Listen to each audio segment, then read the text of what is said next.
Live from Dallas and Fort Worth, this is CBS 11 News Sunday, the ones for Texas.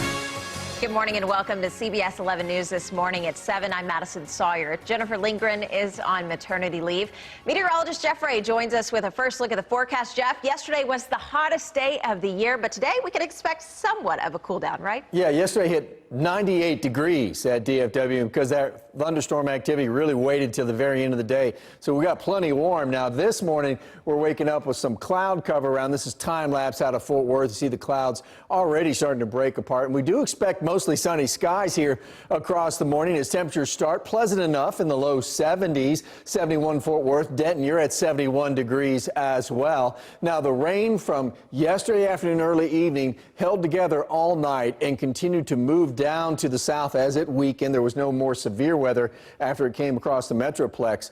But the hour-by-hour forecast for the afternoon shows temperatures kind of staying in the upper 80s. So a little break from the heat because we expect the clouds to build in, and we again expect some afternoon thunderstorms to crop up. They could produce some strong winds and a lot of lightning. July, in fact, starts a little stormy starting tomorrow. I'm going to show you that forecast for the week ahead in just a few minutes, Madison. Thanks, Jeff. We'll look forward to that. A change in Texas law is forcing Tarrant County prosecutors to dismiss hundreds of marijuana cases. It's also forcing police departments and counties across the state to make some sometimes difficult decisions. Andrea Lucia explains the new Texas marijuana dilemma. What was your reaction to getting this dismissed? My reaction?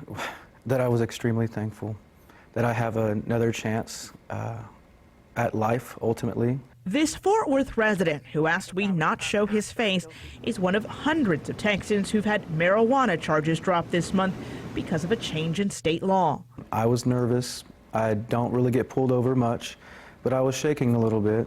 During a traffic stop in March, he allowed police to search his car. An officer discovered cannabis and arrested him. But when he showed up to court in Tarrant County this week, his case was dismissed, allowing him to keep his criminal record clean. For potential future job opportunities, this opens up so many more doors. The Texas legislature voted overwhelmingly this year to legalize hemp farming. Like many other laws, there are always unintended consequences. This law is absolutely no exception. Attorney Colin McLaughlin says the new law distinguishes hemp from marijuana by defining it as cannabis with less than 0.3% THC. The problem is most crime labs today can only tell you if a product has THC in it, not how much. The Dallas Police Department tells CBS 11 that chiefs of police from throughout Dallas County met with the DA this week to discuss this, and that they are currently identifying procedural changes needed to address the new laws. The Tarrant County DA's office, meanwhile, says it has dismissed about 235 cases filed since June 10th. I wouldn't want to proceed if I were a prosecutor at a trial on a case without being able to prove it. An attorney for Normal, David Sloan, warns the dismissed cases could be refiled once more specific testing is available. But he says the problems with the law don't end there. It raises other implications. What about drug dogs that have been trained to smell marijuana? Are those dogs still now valid? If they're alerting on something that's legal, I would say they're not. In Tarrant County, Andrea Lucia, CBS 11 News. Now, the Dallas County Crime Lab, which handles the majority of those Dallas police cases, says it will not accept any new marijuana cases until it can get the necessary technology to test THC concentration levels. Now, the former voice of Big Tech's Bill Bragg has died. His family says that he passed away yesterday at the age of 72.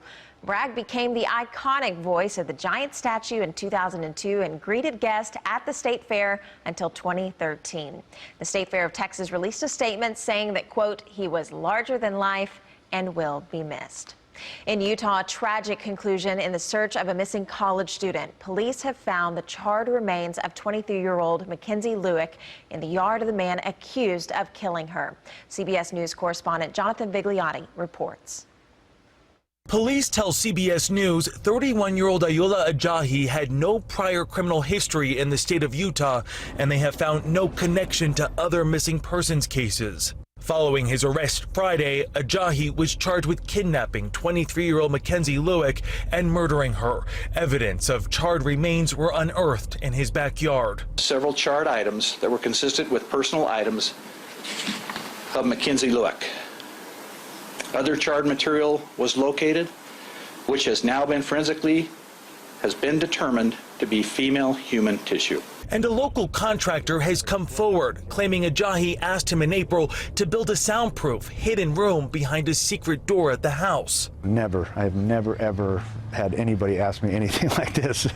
After he turned down the job, Ajayi persisted, making repeated requests through texts. He was adamant about getting it done really fast, and money was no object, and he needed to get it done before his girlfriend came into town. Police say Mackenzie Lueck met Ajayi at a local Salt Lake City park at 3 a.m. June 17th. From there, police believe Ajayi then took her to his home.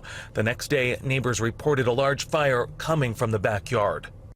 Ajayi faces multiple charges that could lead to the death penalty. Police at this point will not confirm or deny reports that he met Mackenzie Lueck through an online dating service. Jonathan Vigliotti, CBS News, Salt Lake City, Utah. An absolutely tragic story. Right now, let's check in with Mo Rocca, who is in New York, for a look at what's coming up on CBS Sunday Morning. Good morning, Mo. Big D, my, oh yes, it's Big D, little A-double-L-A-S, and that spells Dallas. Do you know that song? I don't, it's a great but song. you It's about sing it Dallas. so well. Thank you, I know. Most happy fella. You've heard the expression, it takes a village. Well, Madison, this morning, Ted Koppel has the tale of a community that came together to help one man achieve his American dream. In honor of the 4th of July, Martha Teichner visits Philadelphia's new Museum of the American Revolution. And I'm going to take you to Milwaukee, where they make some marvelous frozen custard. Just don't call it ice cream. It's custard. Gayle King visits with the legendary singer Tina Turner, who's now living in Switzerland. Plus, we'll have the latest on President Trump's historic visit to North Korea. All that and so much more. Sunday morning's coming right up. Awesome, Mo. Well, here in North Texas, we see some major heat in the summer, so any type of custard or ice cream, we will definitely look forward to hearing about. Thanks, Mo. And you can watch CBS Sunday Morning coming up in about 20 minutes right here on CBS 11. Now, it's happening today in North Texas. Hundreds of animals will be back at the Will Rogers Memorial Center this morning in Fort Worth for the second day of a mega adoption event. All of them are looking for their forever home. The Fort Worth Animal Shelter is looking to clear out the facilities, which are currently over capacity. Look at all those adorable animals. They say it's a great opportunity for both organizers as well as the pets. All these lives are saved, and in essence, it opens double the amount of space because these lives will not go back with us to the shelter, and now we have an open kennel. What we're able to accomplish in 48 hours would take us weeks to do in one of our facilities. And all of the pets at the event come spayed or neutered and have been vaccinated. The event starts back up this morning at 10 and goes until 6 this evening. And guess what? Adoption fees are only $10. Summer is in full swing here in North Texas, and some underprivileged kids in our area are getting a chance to have some fun outdoors.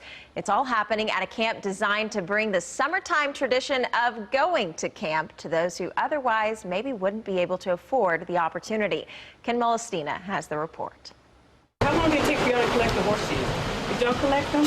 Janie Eddins is the woman behind IDK Summer Camps. It's a nonprofit organization that depends on donations to put together events and activities like this one. They're making picture frames out of horseshoes. On this day, the organization has put together a field trip to expose underprivileged kids in North Texas to one of the most beloved farm animals ever. Today, we want to get the kids familiar with outdoor activities and with the horses.